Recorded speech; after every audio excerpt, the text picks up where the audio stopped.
Welcome to the Healthy, Wealthy, and Smart podcast. Each week, we interview the best and brightest in physical therapy, wellness, and entrepreneurship. We give you cutting-edge information you need to live your best life, healthy, wealthy, and smart. The information in this podcast is for entertainment purposes only and should not be used as personalized medical advice. And now, here's your host, Dr. Karen Litzy. Hey everybody, welcome back to the podcast. I am your host, Karen Litzy, and in today's episode, I am so happy to have back on the podcast, Tricia Brouk. So she is a writer, director, producer, curator, coach. Her passion for storytelling has helped shape her work in film, television, and theater for over 25 years. Her work has been featured on Black Box for ABC, The Affair for Showtime, and Rescue Me on Fox, as well as in Lasse Hallström's The Hoax with Richard Gere.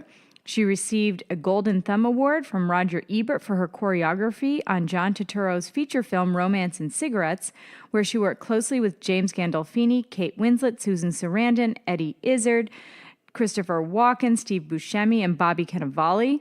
She's directed award-winning shows like the web series Sublets, which won Best Comedy at the Vancouver Web Fest, and the short documentary This Dinner is Full, which earned official selection at New York Women in Film and Television Short Festival and the New York Independent Film Festival. Tricia is committed to producing and directing stories that entertain, uplift, and foster an exchange of ideas. As the executive producer of TEDxLincolnSquare right here in New York City, she curates the top speakers in the country, and her production company, The Big Talk Production, shoots documentary shorts on thought leaders making an impact on our world. She is also the host of The Big Talk, a podcast. Where she has all the time and energy to do all of this, I will never know. But she is amazing. I was part of her speaker salon over the summer, and it was completely transforming. The support from her and the other people in the salon was amazing, and it really has helped make me a better public speaker. So I can't thank her enough for that. Now, on this episode, we discuss the importance of getting clear on your driving reason to take the stage, the tools that can help you become a fearless speaker, differentiating between the speaker's objectives and their actions, which is really important when it comes to public speaking, and how to communicate your expertise as a conversation with your audience. Because, of course, we want to be speaking with our audience, not at them, not lecturing them. We want to welcome them into our world and make them comfortable, make them really want to learn from us. So if you plan on doing any kind of public speaking, and that can be within your clinic, your neighborhood, your community, all the way up to the TED stage. This is the podcast to listen to, and I just want to thank Tricia so much for taking the time out to come on to the podcast yet again. So enjoy, everyone. Hi, Tricia. Welcome back to the podcast. Happy and honored to have you back. Thank you so much, Karen. It's so awesome to be back on your show. And like I said with the last episode a couple of days ago, this month is all about highlighting podcast hosts from other podcasts. So before we get going here, can you tell the listeners a little bit more about yours? Absolutely. My podcast is called The Big Talk. It's on iTunes, and I get the honor and opportunity to talk with people who talk for a living.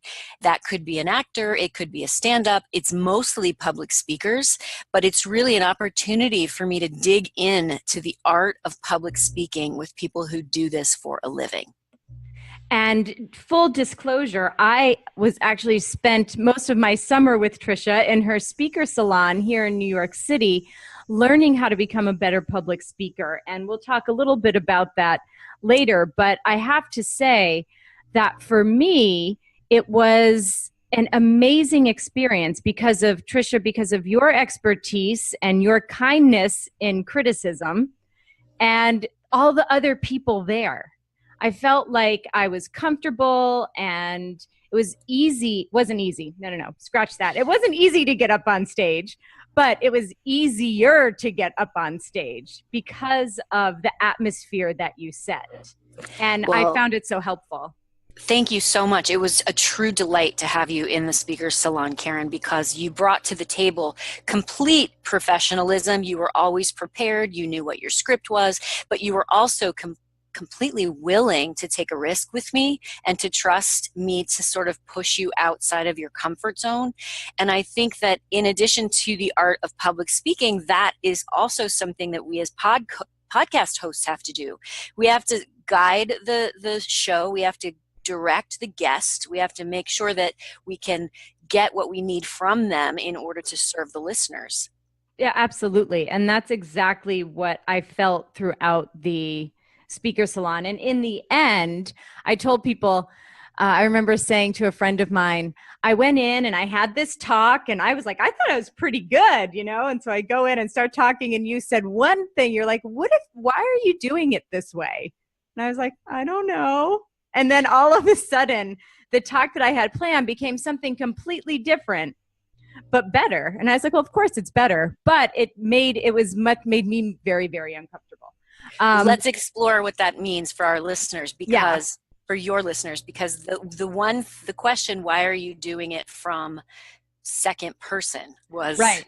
Yes. So I started this talk talking about, let's say my speech was is going to be at a physical therapy conference. And it sort of started out saying, I bet we've all had a patient like this.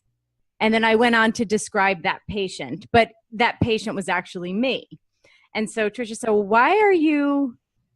if it's about you, why are you talking about it like it happened to someone else? And it made me do a lot of exploration, and there were a lot of tears and a lot of tears, both on stage and off. Writing it, I could remember writing it with like tears falling down my face and getting on the paper and a lot of crying up on stage. But it definitely pushed me to a place that was uncomfortable. But I did it, and even though I was a little scared to do it, but I still did it, and it ended up being a much better talk because it was coming from a more authentic place. Awesome. I'm so glad to hear you say that. I would agree completely. And we as an audience want to trust our speakers. And if there's anything that's not truly aligned, we can feel it, we can smell it, we can taste it, and then we don't trust you. We don't necessarily know why, but we can't drop into trusting you completely. So the moment you stop hiding and protecting and you actually go there, even though it's scary, that's when we believe what you're saying and can trust you. And that is what makes for a better talk. Absolutely. Bottom line. And that's what we're going to be talking about today. Great segue. So today we're going to be talking about how to be fearless enough. How can we be fearless enough to speak and to teach and to connect? I think the first thing that one has to consider is why they want to take a stage, why they want to speak about an idea. And if the answer is, I wake up every day needing people to have this information, then you are on the right track. If you really need to share your message, your story with the world to inspire change, even in one person, then speaking and taking a stage is something you have to pursue. And the reason I say have to is because you're robbing the world of your audience, of your idea, of your story. You're robbing the world of something that could potentially help them. So if you can count on the message, if you can go back to the idea and really align yourself with the idea and concern yourself with that and not how scared you are and how terrifying it is to take a stage, you will get through the fear and onto the other side. And I think that's why you were so successful in the Speaker's Salon, Karen, because your message is what you landed on, and you were able to move through the fear and the insecurity of how you might appear. Yes, correct. Even though it's still there, but now at least I feel like I have the tools to be able to push that back to let the other parts shine forward. I love that you said the tools, because many speakers who are new to this may feel like they have nothing to ground them, nothing to hold on to. It's just get up on stage and hope that you do well. Hope you don't pass out, hope you don't sweat. And Yeah, that was my strategy before the speaker salon. Don't pass out. That was it. yes, and that's great, but you can't really ground with that strategy, because if you're worrying about passing out, you're worrying about being scared, you're not focused on the audience and delivering the content. So the tools that I teach speakers are, you have to practice. It's very important to rehearse under mild stress and then continuously increase that stress. You have to understand what you're saying. So if you've written a talk and you're not clear as to why you've written it and why you're saying it, go back and rewrite it. Because if you're not clear on why you're saying what it is you're saying, we won't be either. So script analysis is very much a part of the toolkit. And then, of course, we talked about this, objective and action. What do you want from your audience and how are you going to get it?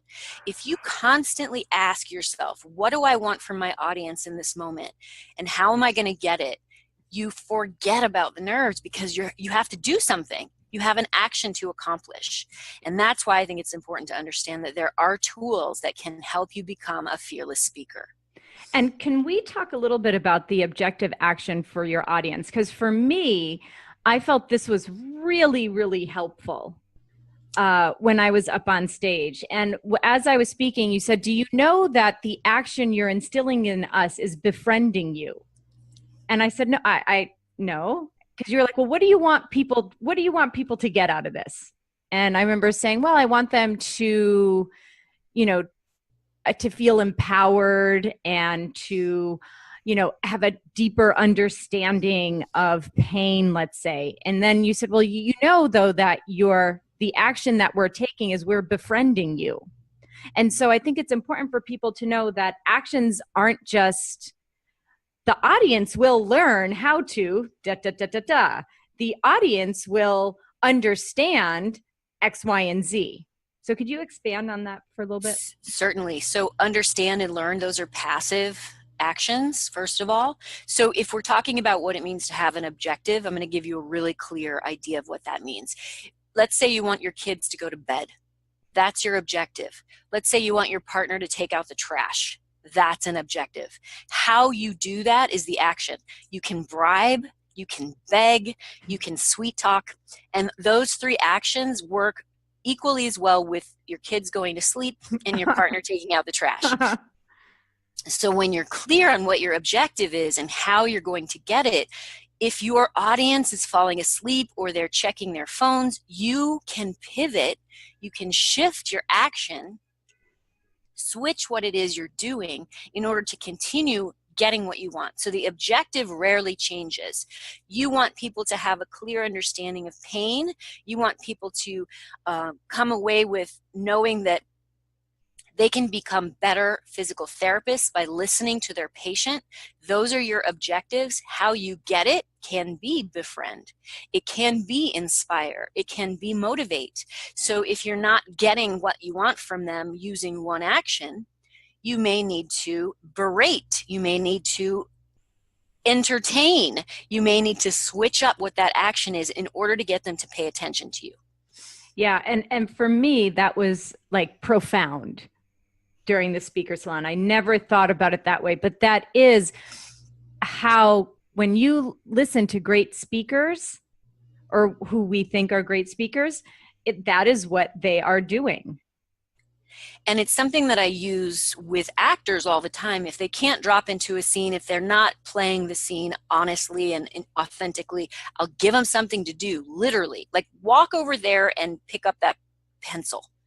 And as soon as they have something to do, they stop thinking about their words. They stop being self-conscious because they've got something to do.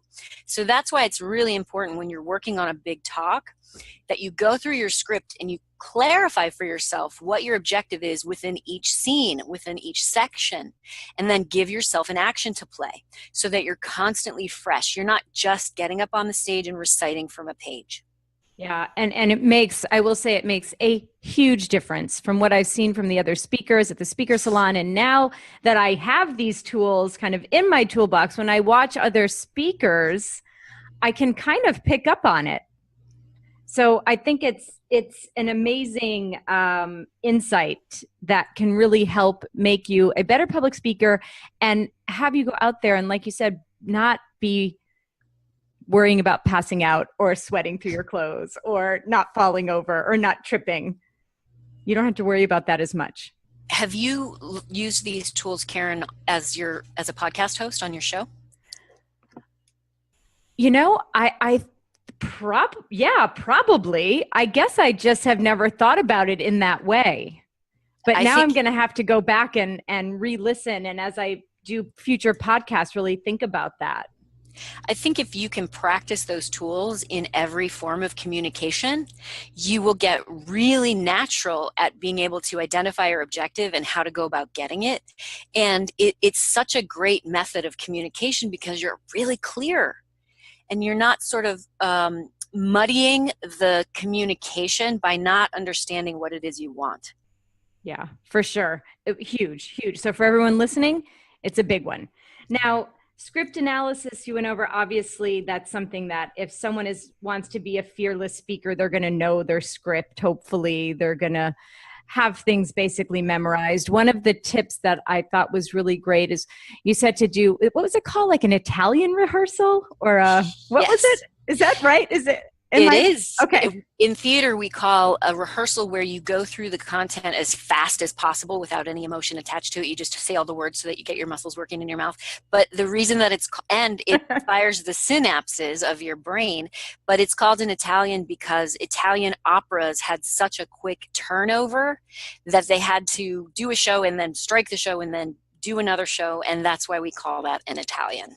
Got it. And I will tell people out there, if you're looking to memorize a talk or a speech, it does help. I did it a million times, just blah, blah, blah, blah, as fast as I could. And it definitely helps. Another thing that I just spoke about yesterday with a patient, actually. So I'm actually using some of these tools to help be a better speaker. I use every day with my patients as well. Awesome. And one of them was, when we get kind of nervous or thrown off, we reach into our own sort of bag of tricks. So can you talk a little bit more about that? I say that we all have a bag of tricks, whether it's deflecting with comedy because we don't want to get vulnerable, or whether it's bringing on the waterworks because if we cry, we think that will endear us to the audience, or whether it's waving our hands around because we don't know what to do with them still by our sides. Those are all things that are in our bags of tricks that we reach into. And if you identify what that is for yourself, I implore you to stop reaching into your bag of tricks, because what that's doing is preventing you from becoming the best possible speaker you can become. You're relying on that, and it may have worked for you up until this point, but it will stop working for you because you'll get stale. So if you're the kind of speaker who is often using comedy to deflect real emotion, try not doing that once and see what happens. I bet your audience will lean in. For sure. And I know I'm one of those people that, like, I use my hands all the time. So it was very difficult to kind of keep them down at my side. But by not using them, it forced me to kind of focus on the emotion behind the talk. Right. Which was much more important. And I love that you also said, like, don't use air quotes. As I'm air quoting, you can't see it, but not using it when you're counting, like you don't have to count on your fingers in front of your audience. Like, they get it. Oh my goodness. There's certain things you never want to do from the stage. Air quotes, counting on your fingers, looking back at the slide when you change your PowerPoint presentation, starting the sentence with so. I know. And the other is apologizing. Never apologize from the stage. All amazing tips. And I think all of those will help the listeners to kind of get a better understanding of how all those good speakers that we see all the time are good at what they do. So now let's say, as I just said, Let's say someone out there is thinking, I really want to apply to speak at a conference, but the fear is just paralyzing and holding them back. What advice do you have for those people who haven't even gotten up there yet? They're afraid to even try. I think the first step is to put yourself out there. And the reason I think that is because 99% of the events and conferences you apply to, you'll never hear back from. And that's a sad reality, but it is a reality. So if you can start to apply and get the muscle flexed of what it means to fill out a solid application, you will become more comfortable, you'll become more confident. It's all about practice. It's all about practicing the art of putting yourself out there, practicing the art of writing your script, practicing the art of delivering this content, practicing the art of what it means to share a very important message. You don't wake up and become Tony Robbins. You have to practice, and you have to live in your shoes and be who you are and where you are in this moment. And that's what I want you to really remember is if you do your homework and if you give yourself the opportunity and commit to yourself as to where you are, all you have to do is start. And that is often the hardest thing. But I think, and I'm also a big believer of doing the homework, putting the work in. And if you apply to something, you get it, awesome. If you don't, you've just done all this work. It's made you better. It's solidified your message, and then you can move on to the next one. For sure. And what if somebody gives you feedback? What if you're lucky enough to hear no and why? That is gold. I think we forget that no is an opportunity for a new door to open. At the TEDxLincolnSquare that I'm executive producer of, it's very important to me that anybody and everybody that applies to my event hears from me if they're not chosen. I don't send out a random template email.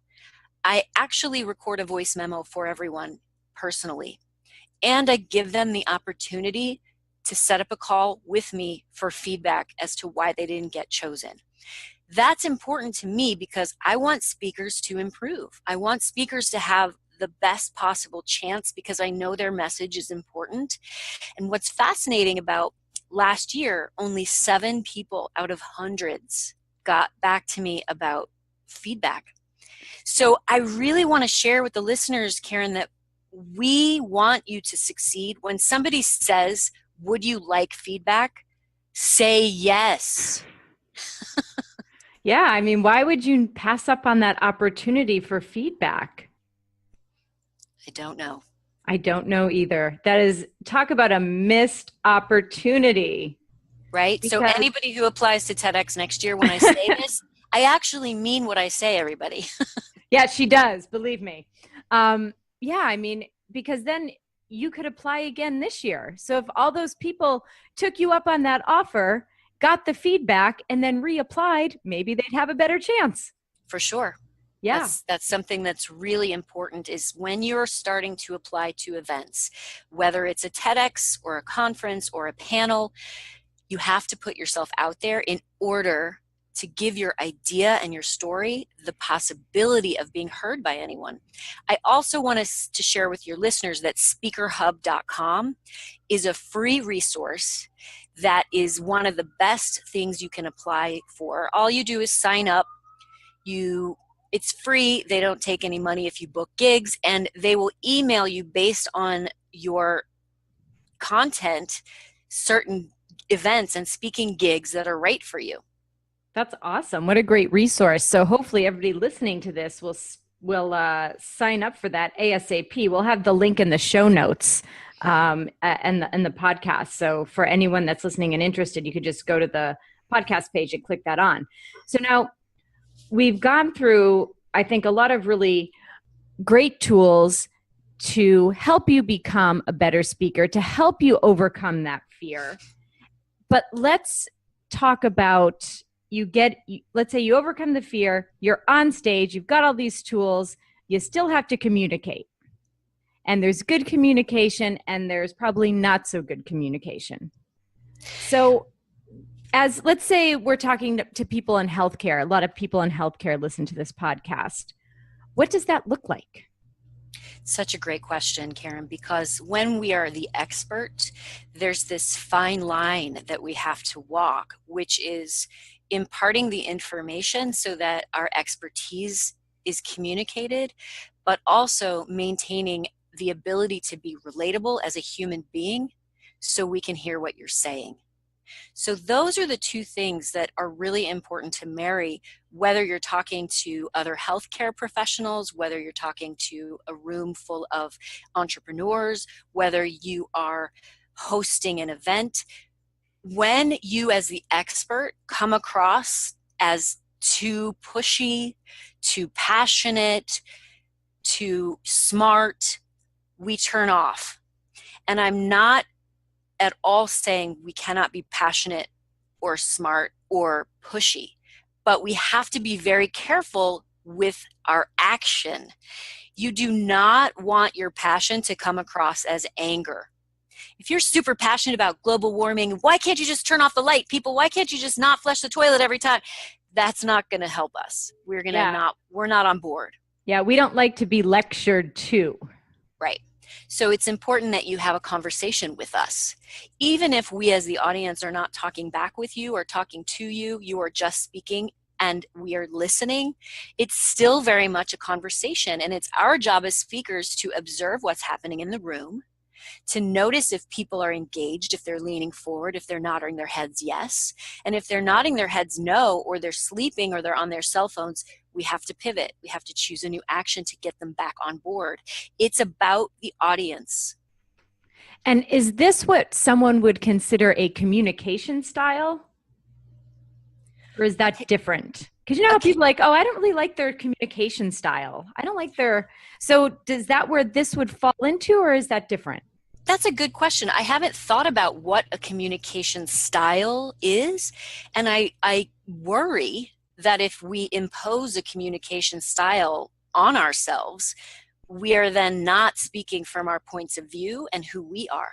You have, if I'm going to use the word communication style, you have a very different communication style than Marla Schultz, who is a stand-up comedian who was also at the Speaker Salon.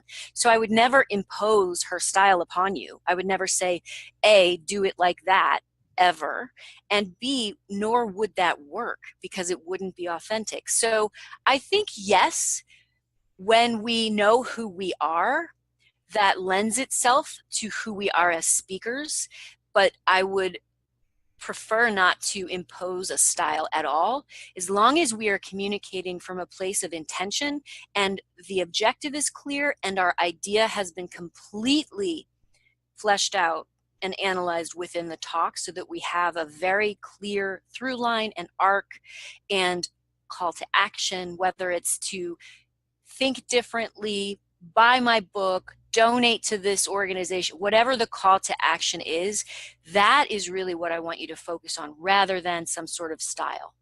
Yeah. So it as you were speaking, what came to my mind was the communication style might just be too wrapped up into your bag of tricks. Ah, yes. Well said. Right? Well said.